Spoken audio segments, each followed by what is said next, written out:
Hi, welcome to a basic salsa lesson. I'm Barbara Bernstein, and I'm the director of DanceInTime. And this is my friend and colleague, Camille, and we're going to go over the basics of salsa for partnership dancing.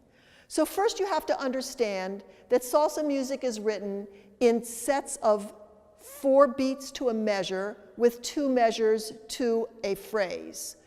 Musicians work with musical measures. Do you play music? I used to. Okay, so you know that a measure is 4 beats. In the case of salsa music, it can be other number of beats for other kinds of music. But the dancer steps on beats 1, 2, and 3 and does not step on the 4th beat. And then the second set of 4 beats is the second half of a dance phrase. So that's 5, 6, 7, and 8, and again we step on beats 5, 6, and 7. Now, as you know, when we step on beat 1 and 2, we only are holding that step for 1 beat, and we step on beat 3, we hold the step for 2 beats. So we refer to that as quick, quick, slow. Likewise, 5, 6, 7, we step on 5 and 6, those are called quicks, and 7 is called a slow. So Camille is going to show you how we do the basic step. This is the leader's point of view, starting forward on the left. 1, 2, 3, 4, 5, keep going. This is called quick, quick, slow, and quick, quick, slow. Forward on the left and back on the right. Great. Now, notice that when we take a step, it's a complete weight shift. So there isn't a step that doesn't switch weight, which would look like this. Left, left, and right, left, right. Do you see that she's not lifting her foot entirely? When we dance, we take steps that are kind of like normal walking steps, when we dance salsa in any case. But the foot that you are weighting onto, you put your full weight onto it, which means you lift the other foot just a little bit off the floor. Okay, another way to think of this is that you could think of where you're standing as home base. And when we dance, we step once outside of home base, and then twice in home base. And then we step once behind home base, and twice in home base. Likewise, we can do what's called a side rock, which is another nice basic move. And we're moving to the side.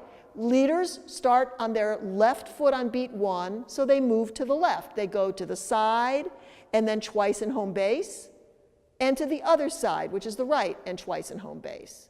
And when they dance in partnership, the lady does what's called the natural opposite. So when the leader steps forward on the left, the lady is stepping back on the right. Now, I want to show you what the basic and the side rocks look like done in partnership. 5, 6, and here we go. This is 2 basics, second basic, and side rocks. Quick, quick, slow, quick, quick, slow, quick, quick, slow, back to basic, and quick, quick, slow, etc. The way that the lady feels, whether she's being moved forward and backward for a basic or side to side, is that the gentleman holds a frame, a shape that is constant, and his whole body moves. He's not pushing her forward and back. It's a very comfortable lead, where his whole body stays together and she just feels a slight nudge either forward and back or side to side. So now we're going to go on to what is one of the most common steps that are done in partnership dancing, and it's called a right turn. And the term right turn refers to a turn that you're doing when the right shoulder goes back. It's also, you could think of that as clockwise. A left turn has the left shoulder going back. You could think of that as counterclockwise. When we do a right turn, we actually make the turn in just 3 steps, which take, of course, 4 beats. It's a quick, quick, slow. And then we complete the rest of the 8-beat dance phrase with just doing basic. So this is what that would look like. We'll do 1 basic to get the rhythm, and then the turn. 5, 6, and here we go. Forward and together and back. Here's the turn. Left, right, left, and then back and together. Again, forward and together, back and together. It's left, right, left, and back and together. Now let me mention something. A common mistake that people make when they're doing the right turn is that they don't stay in home base. So they step forward with the left, but then they bring the right foot forward, and they can't even always complete the turn. It kind of looks like this, 1, 2, and they're kind of stuck and don't know why. So you want to make sure that you have, once again, 1 foot outside of what we're calling home base, and then 2 steps in home base. Watch it again. 5, 6, and here we go. 1, 2, 3. Now here's the turn. It's forward, step, step, and you see she kept her feet together, the 2 steps right in the home base. Okay, now, when we do this in partnership, the leader is stepping forward on the left, so the follower actually steps back on the right, so that the follower is doing their back rock on beats 1, 2, 3, and then the turn will occur on 5, 6, 7. And it will look like this. If I were leading, we hold the hands so that they're halfway between our bodies. 1, 2, 3, 5, 6, 7. 1, 2, we lift on 3. That's called a prep. It's a signal to indicate that a turn is coming. We always do a preparation for the turn prior to the turn because she won't like it too much if I just do this. Watch what happens if I don't do that. 1, 2, 3, 5. She wasn't ready to turn. So you let her know that's coming, and she sort of braces herself a little bit and creates a firm frame so that she can turn smoothly. So it will look like this. She goes back, 1, 2, 3. She goes forward, 5, 6, 7. It's 1, 2, and lift, and turn the girl around. Nicely done. Okay. Now, if she tried to lead me, and I'm going to make it difficult for her, watch and see what you think the problem is. 1, 2, 3, 5, 6, 7. 1, 2, 3, 5. Okay, she's not making me turn. Why not? She led me at the correct timing. Why didn't I turn? Think. Okay, viewer, think. Okay, now I'll tell you the answer. The reason is that in order for lead and follow to work, you have to have a certain amount of frame or a shape that you maintain.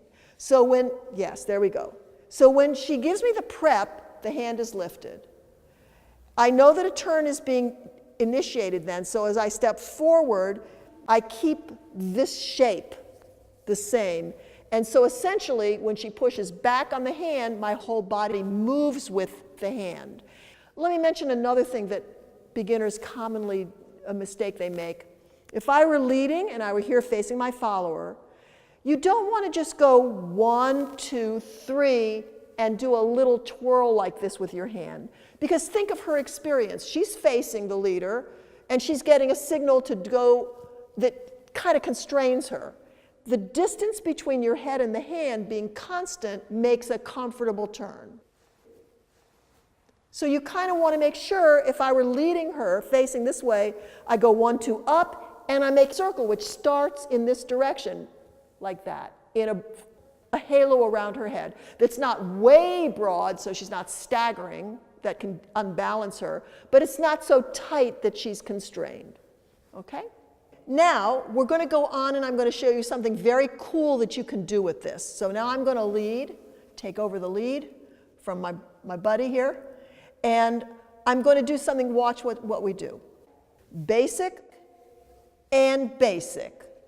It's 1, 2, 3, and I turn the girl around, I turn myself around, and back rock. So I just did a turn that's called a she-he turn. First she turns, and then he turns. And you can actually do that ad infinitum. 1, 2, 3, turn the girl, turn the leader, turn the follower. You can go on and on. Just a comment to make.